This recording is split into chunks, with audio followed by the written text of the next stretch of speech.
اور اگلے ہی پل وہ دروازہ کھولتے اندر داخل ہوئی۔ لیکن یہ ہوا کیسے؟ میڈم رشنا سامنے ہی اپنی کرسی پر بےرحمان فون پر بات کر رہی تھی۔ فجر کو دیکھتے ہی وہ اٹھ کھڑی ہوئی۔ فجر، یہ سب؟ وہ فون میز پر رکھتی اس کی جانب بڑھی۔ یہ کوئی چھوٹی بات نہیں تھی اور یہ کام اتنا آسان بھی نہیں تھا۔ پھر کس نے ہمت کی؟ مجھے آپ سے کچھ کنفرم کرنا ہے، ٹھنڈا ٹھار لہجہ۔ میڈم رشنا کو کچھ سمجھ نہیں آیا کہ ہو کیا رہا تھا۔ فجر، وہ آگے بڑھ کر اسے حوصلہ دینا چاہتی تھی، پر فجر کے تاثرات ایسے تھے کہ وہ الجھ کر رہ گئی۔ پھر بھی انہوں نے آگے بڑھ کر اس کے کندھے پر ہاتھ رکھا۔ فجر کو لگا تھا وہ رو دے گی، وہ پھوٹ پھوٹ کر رو دے گی، پر جو اسے روتا ہوا دیکھنا چاہتے تھے ان کے سامنے نہیں۔ ہمارے پروجیکٹ پریزنٹیشن میں جو فیشن کمپنیاں انوائٹڈ ہیں، کیا ان میں چیف گیسٹ ریس گروپ ہے؟ ملکہ ملہون کی آنکھوں میں واضح تھا کہ ہاں یا نہ میں جواب دیا جائے۔ ڈپارٹمنٹ میں یہ افواہ جنگل کی آگ کی طرح پھیل گئی تھی۔ اسٹوڈنٹس اب ٹولیاں بنائے کھڑے تھے۔ آخر آگے ہوگا کیا؟ سب یہی جاننا چاہتے تھے۔ ہاں، کچھ لمحوں کی خاموشی کے بعد گویا ہوئی، پر سمجھ نہیں آیا کہ فجر کو کیسے پتہ چلا، اور رئیس برانڈ کا اس سب سے کیا تعلق؟ یہ سنتے ہی ملکہ ملہون کی آنکھوں میں اسپارک ابھرا۔ وہ ہولے سے مسکرائی اور پھر پلٹ گئی۔ فجر، تم کہاں جا رہی ہو؟ پریشان سے میڈم رشنا نے فوراً پوچھا۔ وہ رکی اور پھر پلٹ کر انہیں دیکھا۔ بقا کی جنگ لڑنے، وہ پوری اسرار لہجے میں کہتی آفس سے باہر نکلی۔ باہر اسٹوڈنٹس کا ایک جمگٹھا تھا۔ سورج پوری آبوتاب سے نکل آیا تھا اور آنکھوں کو چندھیا دینے والی روشنی بکھیر رہا تھا۔ بامشکل ہاتھ بڑھا کر بالوں پر جمع چشمہ آنکھوں پر لگایا۔ ہاں، شاید ایسے ہی آنسو چھپ جاتے۔ میڈم رشنا اپنے آفس سے باہر نکل آئیں۔ وہ اب تیز تیز قدم اٹھاتی فجر کو دیکھ رہی تھی، جو گیٹ کے جانب بڑھ رہی تھی۔ وہ کہاں جا رہی تھی؟ سب دیکھے گئے، کتابوں کا سایہ سر پر جمائے وہ اسے دیکھ رہے تھے۔ گیٹ پر پہنچ کر وہ رک گئی اور پھر پلٹ کر دیکھا۔ ملکہ ملہون کی آنکھیں سب کچھ جلا کر راکھ کر دینا چاہتی تھیں۔ اس نے راہداری کے آخر میں کھڑی میڈم رشنا کو دیکھا۔ میں واپس آؤں گی، اس نے اعلان کیا تھا، پر جو گونج سنائی دے رہی تھی وہ کچھ ایسی تھی، میں تباہی لاؤں گی۔ میڈم رشنا کے تنے اعصاب ڈھیلے پڑ گئے اور وہ گیٹ سے باہر نکل گئیں۔ پیچھے بہت کچھ ہونے والا تھا۔ یونیورسٹی کی انتظامیہ جانے کیا ایکشن لینے والی تھی۔ اسے فرق نہیں پڑتا تھا۔ وہ اب اپنے ڈپارٹمنٹ سے نکل کر یونیورسٹی کے خارجی گیٹ کے جانب بڑھ رہی تھی۔ تیز تیز چلتے اس کے قدم ششتہ ہوئے، دل میں بے اختیار درد اٹھا اور آنسو پلکوں کے بار توڑ کر رخساروں پر بہتے چلے گئے۔ اسے اپنا آپ اب جلتا محسوس ہو رہا تھا۔ دہاڑے مار کر رونے کا دل چاہ رہا تھا۔ آخر کیوں لوگ کسی کے خواب کو پورا ہوتے نہیں دیکھ سکتے؟ دل کے ساتھ ساتھ سر میں بھی وہ درد اٹھا تھا کہ بری طرح چکر آ گیا۔ وہ گرتے گرتے بچی، لیکن وہ چلتی رہی۔ یونیورسٹی سے باہر نکلتے ہی اس نے چاروں جانب نظر دوڑائی اور پھر اس کی نظریں پھسلتے پھسلتے رک گئیں، اور ساتھ ہی دل کی دھڑکن بھی۔ ٹانگیں شل ہو گئیں اور سینے سے لگا سامان گرتے گرتے بچا۔ سامنے ہی سڑک کنارے ارسل کھڑا تھا۔ اس کی گاڑی خراب ہو گئی تھی۔ مکینک انجن پر جھکا ہوا ٹھیک کرنے کی کوشش کر رہا تھا، جبکہ وہ جھنجھلایا ہوا فون پر کسی سے بات کر رہا تھا۔ فجر کو اپنا دل ایک بار پھر کرچی کرچی ہوتا محسوس ہوا۔ زندگی کس قدر ظالم تھی نا، پوری جان کانپ اٹھی۔ وہ شخص اس کی محبت تھا، مان تھا، غرور تھا۔ وہ تھا تو سب ٹھیک تھا، اور جب سے اس نے چھوڑا تھا وہ رل ہی تو گئی تھی۔ وہ تھا تو پوری دنیا اس کی تھی، اور اب تو جیسے پوری دنیا ہی اس کے خلاف ہو گئی تھی۔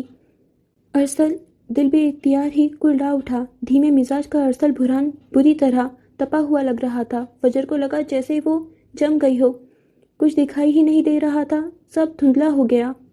ارسل لب پھڑپھڑا گئے۔ جنہیں دل سے چاہا ہو انہیں دل سے نکالنا اتنا بھی آسان نہیں ہوتا۔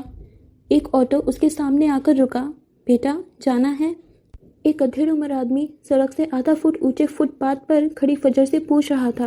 یونیورسٹی کی دیواروں کے ساتھ لگے درخت اس پر سایہ کیے ہوئے تھے، پر جسم کیوں جل رہا تھا جیسے اسے اٹھا کر تیزاب میں پھینک دیا ہو۔ بیٹا، اسے یوں بت بنے کھڑی دیکھ کر آٹو والے نے پھر سے پکارا۔ وہ جیسے ہوش میں آئی، اور تبھی ارسل نے فون بند کرتے پلٹ کر دیکھا، اور اگلے ہی لمحے وہ بھی پتھر کا ہوا۔ فجر معراج کو وہ لاکھوں کی بھیڑ میں بھی پہچان سکتا تھا، ہاں بس لاکھوں کی بھیڑ میں اپنا نہیں سکتا تھا۔ وہ ساکت ہوا، ایک پل کو نظریں ٹکرائیں، اور پھر فجر نے آٹومیٹک خود کو آٹو میں بیٹھتے دیکھا۔ فجر، وہ بے ساختہ اس کے جانب بڑھا۔ انکل پلیز چلیں۔ اس نے خشک لبوں پر زبان پھیری، سامان چھوٹ کر آٹو کے اندر گر گیا۔ جانا کہاں ہے؟ پلیز چلیں، میں بتاتی ہوں۔ وہ باقاعدہ کانپ رہی تھی۔ یوں لگا جیسے پورے جسم کو بخار نے اپنی لپیٹ میں لے لیا ہو۔ ہاتھ پیروں میں جان نہیں تھی، اس کا سامان اس کے پیروں میں پڑا تھا اور اس نے اپنی ٹانگوں کو واضح کپکپاتے دیکھا۔ آٹو والا اب آٹو سٹارٹ کرتا تیزی سے آگے بڑھا۔ فجر رکو، وہ پیچھے آیا، پر تب تک آٹو آگے بڑھ چکا تھا۔ وہ آگے نہیں بڑھا، وہ بھی نہیں رکی۔ وہ آٹو میں بیٹھی باقاعدہ جھول رہی تھی، لرزتے ہاتھوں میں قابو پانے کی کوشش کر رہی تھی۔ پھر اس نے منہ کھول کر گہرا سانس لیا، آٹو والے کو پتہ بتایا اور چہرہ ہاتھ کے پیالے میں گرا لیا۔ زندگی کے پچھلے 3-4 مہینے آنکھوں کے سامنے گھوم گئے۔ اسے لگا تھا وہ ارسل کو بھول گئی تھی، اب اسے یاد نہیں کرتی تھی، خود کو حد درجہ مصروف کر لیا تھا۔ وہ تو سمجھ رہی تھی کہ وہ تیزی سے آگے بڑھ آئی تھی، پر اب سمجھ آیا تھا وہ اب تک اس غم کے جال میں لپٹی تھی، وہ جکڑی ہوئی تھی۔ ابا کے مرنے کے ہفتے بعد وہ یونیورسٹی آئی تھی، پھر اس نے اپنے گاؤن کا آئیڈیا یاد آیا تھا۔ کچھ وقت انہوں نے آئیڈیا پر کام کیا کیونکہ انہیں 1-1.5 مہینے میں پروجیکٹ تیار کرنا تھا، پر شیڈیول بدل گیا تھا۔ فیشن کمپنیاں ان دنوں میں مصر نہیں تھیں، چنانچہ انتظامیہ نے تھیوری کے 2 مضامین کے امتحان پہلے رکھ دیے جو کہ پروجیکٹ کے بعد ہونے تھے، اور یوں ان کا 1.5 ماہ تیاری میں گزر گیا۔ اس کے امتحان اور پھر ساتھ چلتی جاب اسے کچھ سوچنے کا موقع ہی نہیں دیتی تھی۔ امتحانوں کے بعد جب اس نے پروجیکٹ کی 3D ماڈل پر کام کرنا شروع کیا تھا، سردی مکمل طور پر ختم ہو چکی تھی۔ اپریل آ چکا تھا اور تقریباً مہینہ لگ گیا تھا اسے ماڈل تیار کرنے میں، کیونکہ اسے کچھ بھی جلدی پسند نہیں آتا تھا۔ وقت ملنے کے بعد بھی ان کا پروجیکٹ سب سے پیچھے تھا، اور وجہ فجر تھی۔ وہ کام کے معاملے میں پرفیکشنسٹ تھی، اسے ہر چیز پرفیکٹ چاہیے ہوتی تھی، حالانکہ وہ خود امپرفیکٹ تھی۔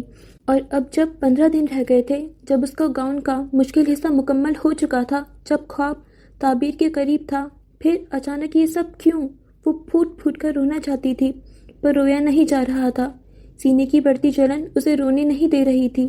اسے اب احساس ہوا تھا وہ آگے نہیں بڑھی تھی، صرف وقت تیزی سے گزر رہا تھا اور اسے پتہ نہیں چلا، کیونکہ وہ ایک ڈومیننٹ کنڈیشن میں تھی، ڈپریشن میں، جہاں وہ کام تو ساری کر رہی تھی پر اپنے جذبات اور احساسات کو نہیں سمجھ پا رہی تھی، جہاں وہ خود کو نہیں سمجھ پا رہی تھی۔